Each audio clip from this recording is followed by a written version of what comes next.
Jadi ini nih alasan masyarakat kenapa harus alih media ke sertifikat tanah elektronik. Alasan yang pertama, sertifikat tanah elektronik akan meningkatkan efektivitas dan transparansi terhadap pendaftaran pertanahan. Jadi dulu banyak masyarakat yang merasa kalau pengurusan sertifikat tanah itu ribet, lama, dan berbelit.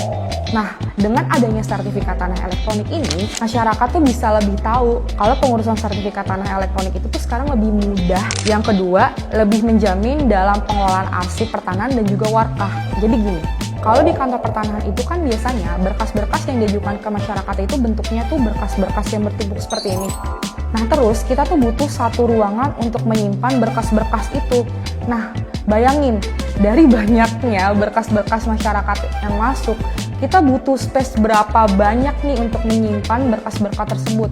Amit-amit nih terjadi bencana atau musibah, misalnya kayak kebakaran, longsor, tsunami, berkas-berkas yang bertumpuk itu yang kita simpan di dalam ruang warkah atau arsip pertanahan, itu bisa aja hilang lenyap, terus data-data yang dipunya masyarakat tuh bisa udah gitu hilang.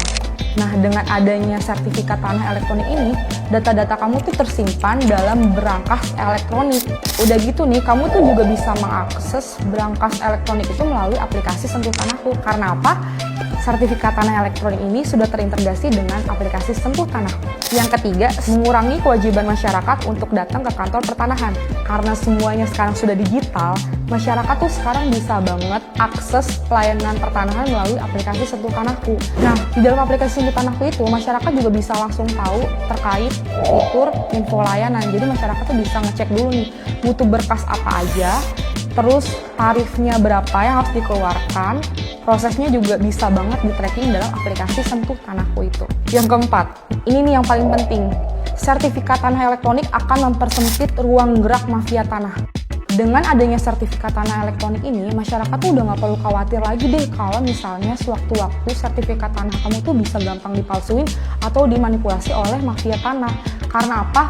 Sertifikat tanah ini tuh bentuknya tuh bener-bener secure paper dilengkapi dengan sistem keamanan yang berlapis. Dan yang terakhir, sertifikat tanah elektronik ini akan meningkatkan pertumbuhan nilai ekonomi yang ada di Indonesia karena transaksi elektronik akan semakin pesat di era digital sekarang ini. Nah, bagi masyarakat yang ingin mengganti belangko sertifikat tanah dari analog menjadi elektronik, itu bisa langsung datang ke kantor pertanahan terdekat dengan mengajukan permohonan pergantian belangko atau permohonan alih media ke sertifikat tanah elektronik. Terus bagi masyarakat yang masih tanya, sertifikat tanah saya masih analog, bentuknya masih kertas, terus gimana? Apakah sertifikat tanah ini tidak diakui oleh negara? Jawabannya tidak. Negara masih mengakui sertifikat tanah berbentuk analog atau kertas itu. Jadi, penerapan sertifikat tanah elektronik ini akan dilakukan secara bertahap di seluruh kantor pertanahan yang ada di Indonesia. Sertifikat tanah elektronik ini merupakan salah satu inovasi pemerintah untuk memberikan kepastian hukum hak atas tanah masyarakat secara aman dan mengikuti perkembangan zaman. Jadi nggak usah worry, nggak usah takut, ayo alih media sertifikat tanah kamu sekarang juga di kantor pertanahan terdekat.